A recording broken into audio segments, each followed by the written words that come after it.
जय सच्चिदानंद मित्रों। जब कोई धर्म रूप लेता है तो जो उसकी प्रथाएं हैं जो हजारों साल बाद भी लागू रहती हैं तो उनका महत्व जीरो हो जाता है। क्योंकि जब वो कोई भी चीज़ लागू की गई थी, जब उसका कोई ना कोई महत्व रहा होगा, कोई ना कोई कारण से की गई थी। इसी विषय में मैं भगवान महावीर के बारे में बात करना चाहूँगा। भगवान महावीर साधना के लिए और धर्म प्रचार के लिए जंगलों में काफ़ी घूमते थे। उस समय शहर वगैरह होते नहीं थे, तो खाली जंगलों में से जाना पड़ता था। पानी की व्यवस्था भी इतनी बढ़िया नहीं थी, नदी नालों में से पानी पीना पड़ता था।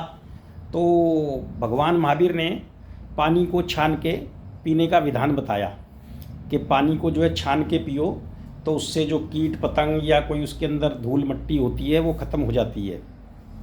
लेकिन मैं देखता हूँ कि आजकल बहुत से जैन समाज के जो है लोग मिनरल वाटर को या आरओ के पानी को भी छान के पी रहे हैं। मतलब कि जो चीज़ एक किसी वैज्ञानिक कारण से जब बनाई गई थी, धर्म का मतलब ये है आगे जाके विज्ञान हो जाना। धर्म अंदर की सोच है और विज्ञान प्रत्यक्ष है, लेकिन वो कुरीतियाँ समाज में रह जाती हैं।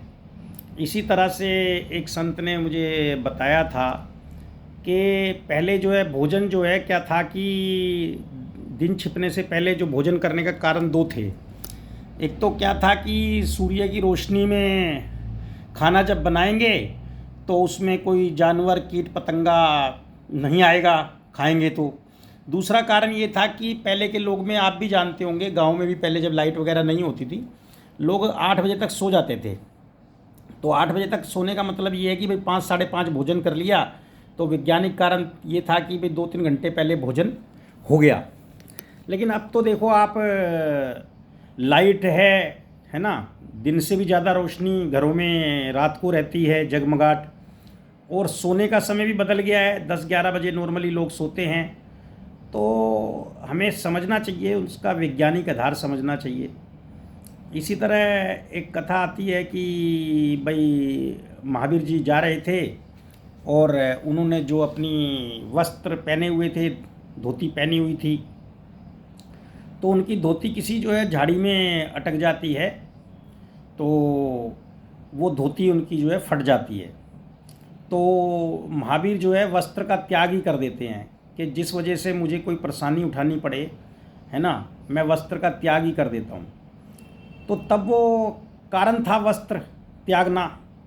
लेकिन आज 2500 साल बाद भी वो चीज़ें चली आ रही है ना।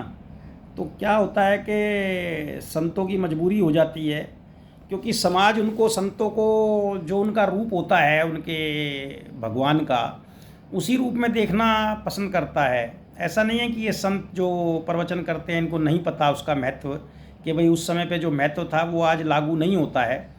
लेकिन होता क्या है कि उनको रिस्पेक्ट नहीं मिलेगी जब तक वो उसको लागू नहीं करेंगे। तो मेरा तो मानना यही है, बाकी सही गलत आप अच्छी से रीति से समझना कि भाई संत का स्वभाव ऐसा ही होता है कि भाई कोई चीज़ है तो ठीक है, नहीं है तो ठीक है।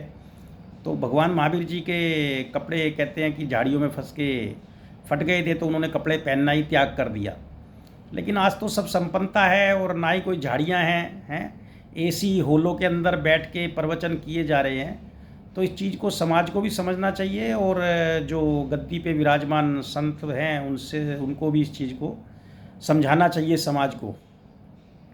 इसी तरह से हिंदू समाज में कह लो या मुस्लिम समाज में कह लो, सभी में कुरीतियाँ हैं। समय समय पे वो चीज़ें कुछ बदली भी हैं और कुछ बदली भी नहीं गई हैं। पहले सावन में शादियां ना करने का रिवाज था, जबकि वैसे कहते हैं कि सावन का महीना सबसे ज़्यादा शुद्ध होता है, देवता धरती पर वास करते हैं। लेकिन पहले सावन में शादियां इसलिए नहीं होती थी कि बारिश का मौसम होता था, है ना, कच्चे रास्ते होते थे, तो शादी होगी, बारात आएगी जाएगी, सब तैयारियां होगी तो दिक्कत होगी। तो कुछ लोग आज भी उसी कुरीति को पकड़े हुए हैं। तो इसी तरह हजारों कुरीतियाँ हैं समाज में, लेकिन लोग नहीं छोड़ पा रहे हैं क्योंकि उनको उसका असली महत्व तो चीज़ों का पता नहीं है। तो जो ज्ञानवान लोग हैं वो उससे आगे बढ़ जाते हैं, वो समझ जाते हैं चीज़ों को, क्योंकि ज्ञान की दृष्टि से वो जान लेते हैं कि उस समय में उस चीज़ का क्या महत्व था। तो आप भी थोड़ा हर चीज़ पे थोड़ा चिंतन करेंगे तो आपको भी चीज़ें समझ में आने लगेंगी। तो इसी तरह से आगे बढ़ते रहिए और जीवन में आनंद लेते रहिए। जय सच्चिदानंद।